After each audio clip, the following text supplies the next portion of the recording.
Valentine's, bitch. Fuck Valentine's on my soul. Fuck Valentine's. Fuck Valentine's. Fuck Valentine's. Fuck that shit. Fuck that shit, bro. Fuck that shit. I said it last year, and I'll say it this year, and I'll say it every year to come. Fuck Valentine's Day. I know women who get so wrapped up in this one day. They man treat them like shit any other day. You get beaten on, cheated on, and everything else. But as long as he buys you flowers today, everything is well. Like, Valentine's Day is not even based on love if you look at the history of it. So don't get all caught up in these holidays that make you get your emotions caught up in something that's made up that you don't even understand. Most of these holidays are pagan holidays where motherfuckers got to sacrifice and animals got to sacrifice and all these other things. You don't even know it. It ain't got nothing to do with love. But I'm going to digress on that. But anyway, if you are single and you don't have someone buying you flowers, baby, buy your own flowers. But I want a man who treats me like I'm his queen every day and buys me flowers just because, not just this one day. So don't get caught up on that, okay? I just want to make that real clear, because if a man ain't treat me like that on the regular, shit, I don't even want it. Have a good day. Sister, raging about pagan history is a miserable cope for spending another Valentine's Day completely alone. Trashing a commercial holiday while demanding that exact same financial worship 365 days a year exposes the ultimate modern dating trap. Expecting daily royal treatment from a non-existent man guarantees you'll be buying your own grocery store flowers forever. If you're sad you're single this Valentine's Day, just a reminder, it could be worse. My ex-fiance proposed to me on Valentine's Day at 11:59 at the club in front of bottle service girls. The ring he bought at Jared's Jewelers approximately 4 to 5 hours later on my credit card. Why did he do that? Because when I was in the shower getting ready for our Valentine's Day dinner that I'd made the reservation for, he saw that there was a gift on the table that I was giving him for Valentine's Day. I'd gotten him like some boxers with his favorite, I don't know, whatever, DC comic, Marvel comic or whatever on him. He got freaked out that I'd gotten him a Valentine's Day gift. And so he decided this made sense and an opportune time for him to then propose. Was he ready to propose to me? Did he want to propose to me? Did he have the money to propose to me? Absolutely not. So his solution was to buy an engagement ring on my credit card, and then he was going to, I guess, pay it off monthly. Do you know what ring size I was? No. So was it 2 sizes too big? Yeah. Did we miss our dinner because he was buying the engagement ring and therefore we had to miss the dinner reservation that I'd made? Yes. Then we met all of our friends up at the club for the singles night party, and he decided to do it. Turns out a whole bunch of singles celebrating Valentine's Day at a singles club don't want to see a proposal. Weren't exactly excited or happy for me. Do I have any idea what he said? No, because there was raging pop, rap, whatever. So if you're sad you're single, just a reminder, it could be worse. You could in fact be married to this idiot. But she said yes, which completely destroys the entire victim narrative about the oversized ring and the ruined dinner. Whining about a disastrous club proposal conveniently ignores the humiliating reality that she eagerly accepted an offer financed on her own credit card. Sharing this story to comfort single women is just a massive cope because she's still bitter that her self-funded fairy tale blew up in her face. I'm 27 and I've never had a boyfriend, and when people are like, oh my god, like that, I can't believe that, like that's like so unbelievable. I had my first kiss at 21 and I learned how to kiss off YouTube. This Valentine's Day should be just as exciting for single people, if not more. The fact that Valentine's Day is on a Saturday this year means that pretty much all the singles are going to be out and about running around. The cute romantic restaurants, they're going to be booked and busy with the couples. Meanwhile, the singles are going to be at the bars, and you're going to damn well know that they're single because they would be with their person if they weren't. And this is the time where you can actually find some eligible bachelors. Because a lot of times the people that we consider eligible don't typically go out in the nightlife scene as much, but nobody really likes to be alone on Valentine's Day. So of course they're going to have girls' night or boys' night and then pop out. So I highly suggest get your squad together, get some cute fucking outfits, and go have a time. Hallucinating that successful bachelors suddenly abandon their peace to stalk local bars out of pure desperation is the ultimate single girl cope. They're actually at home enjoying their silence, completely insulated from the noisy crowds of aging party girls begging for attention. Dressing up with your squad for a frantic hunting expedition guarantees nothing but an empty wallet and the crushing realization that you're still completely invisible to the men you actually want. I would rather get hit by a bus over and over and over and over again than end up with a man I have to force to marry me, like a beg, like, please baby, please marry me, please marry me. It's not happening. I'm sorry, it's not happening. Help. The only thing scarier than being single on Friday the 13th is being with an absolute loser, leech of a boyfriend on Valentine's Day, who probably doesn't even remember that it's Valentine's Day or really give a shit about you, because Saturdays are for the boys. And let's be real, he might be gay. Wondering how lonely these women are that they're just going to film themselves insulting men because no decent man asked them on a date is the only logical reaction to this meltdown. Resorting to baseless homophobic insults is a desperate smokescreen to hide the fact that they're spending another holiday completely ignored. Broadcasting this unhinged rage just validates every guy who decided to save his money and enjoy his weekend in peace. Do you know the thing that really sucks about being single on Valentine's Day? And it's not the being single part. It's the fact that I would be such a good girlfriend and my potential is completely being wasted.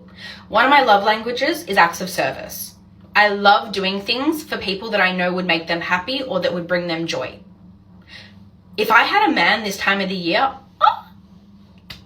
he would have no idea what hit him. You wake up in the morning, hamper package, beautiful card, breakfast made for you, because I love baking and cooking for people. I love it. That's also a love language of mine. But I have no one to do it for. I have so many ideas of what to do and date nights and getaways and no one to do it for. Wasted potential at this point, being single. Wasted. The tragic irony of this desperate sales pitch is that no guy actually wants to stick around for that imaginary breakfast. Men see right through the fake act and run the exact opposite direction. Calling it wasted potential is just a massive cope for being permanently left on the shelf. I'm single for the first time in 4 years and it's Valentine's Day tomorrow. I just saw a girl's TikTok saying how amazing it feels to not have to remind a man to get flowers for you for Valentine's Day because I don't have a man. Why does this feel so much better? Like so much less stressful than wondering if he's gonna get you anything. If you are single on Valentine's Day for like the first time in ages, I'm thinking of you and honestly I fear we're better off. The ultimate cope on Valentine's Day involves pretending that being completely ignored by men feels like a massive victory. Broadcasting this fake relief to the internet just proves she's frantically trying to convince herself. Men hear that forced laughter and know she's absolutely miserable staring at an empty wall tonight. Would you go out on a first date on Valentine's Day? It's a risky move, but I have a good track record. This time last year, I went out on a first date on Valentine's Day. We ended up seeing each other a bunch of times, so that paid off. My very first boyfriend, we met in astronomy class in college. Our very first date, Valentine's Day, we went and saw Titanic, and he became my boyfriend. Well, wouldn't you know, I just got asked out for a first date for Valentine's Day, and I don't know what to do. It's risky. Guys, what should I do? Bragging about a successful track record of Valentine's Day first dates completely ignores the reality that every single one of those encounters failed. Treating a premium holiday dinner like a casual trial run exposes a shameless strategy to score an expensive meal from a naive guy. The only actual risk here belongs to the poor dude burning his wallet on a professional dater who will inevitably be back on the market next February. I got triggered about being the only single person once again. And the underlying feelings behind all of this was the fact that I just really am tired of feeling like I have to sit on the sidelines and cheer for everybody else while they're in these beautiful dream relationships. Like hearing all of the girls talk about how their men are going to spoil them on Valentine's Day and all of the cute things that their men are doing for them. And it's really getting old having to sit back and smile and be happy for everyone else while I continuously have to go year after year not getting to celebrate this made-up holiday. Like all I could think to myself last night was, when is it going to be my turn to get to tell everyone what my man is doing for me and how my man and I are going to celebrate Valentine's Day? And it's not that I'm not happy for them. I really am, because the people in my life, the women in my life specifically, deserve the men that are in their lives. But I just feel so isolated whenever these kinds of conversations are happening, because I'm just sitting there like, oh, I love that for you. Meanwhile, I am just sitting there wondering, will I ever get to say this to other people? Not to mention, I feel like I have nothing to contribute to these kinds of conversations because everyone's just like going around in a circle talking about what they're doing with their men, and I'm just sitting there just nodding and smiling, but also dying inside because I just, once again, can't relate. But also at the same time, like, I'm moving in 4 months, so there's no point for me to even date right now, so I can't even get mad about that. But yeah, I think this is the first year I'm actually really allowing myself to grieve not having a Valentine, because all the other years I was like, oh, I don't care about Valentine's Day, it's so stupid. But this year I'm like, no, I actually really want to celebrate this cheesy, corny holiday with someone, and I want to tell everyone about it. So yeah, this is just one of the downsides of being the only single person left. Typically, it actually really doesn't bother me at all, but in situations like this where I have nothing to add to the conversation and I feel so left out, that's when it hits me the hardest. Whining about grieving a commercial holiday while admitting the real goal is just bragging to the friend group exposes the incredibly shallow reality of this meltdown. Treating a man like a shiny prop for social validation proves exactly why guys stay completely off the plantation. Blaming an upcoming move for the lack of dates is just a pathetic defense mechanism to mask the crushing truth that nobody's stepping up to fund the fantasy. I'm not sure what kind of demon I summoned for the year, but I just had a grown-ass man, 44 years old, invite me over to his apartment at 11:30 in the morning to drink beer and do blow with him.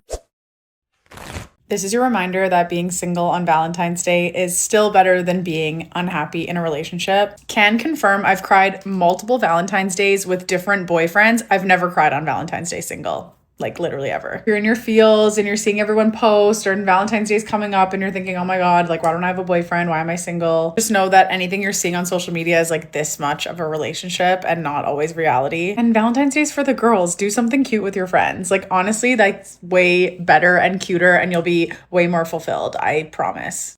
Selling a forced girls' night as the ultimate peak of fulfillment is an incredibly transparent cope for striking out in the dating market. Bragging about crying through multiple past relationships just proves she's the common denominator in a long history of drama and failed choices. Men don't buy into this fake empowerment routine because constantly reminding the internet how perfectly fine you're feeling alone on Valentine's Day screams absolute misery. Listen, ladies. If a man isn't texting you good morning and he's not texting you good night and he can go all day without checking in or just a simple thinking of you, what are you doing? You're clearly not that man's priority, and he's probably doing that to some other girl, but has you on the back burner because you're plan B. You're not plan A. You're the girl that he takes out for dinner on February 13th and says he's busy or working February 14th. Don't be the February 13th girl. Don't ever settle for that position. You're better than that. No. Demanding constant check-ins like a clingy parole officer proves exactly why this suffocating behavior drives men away.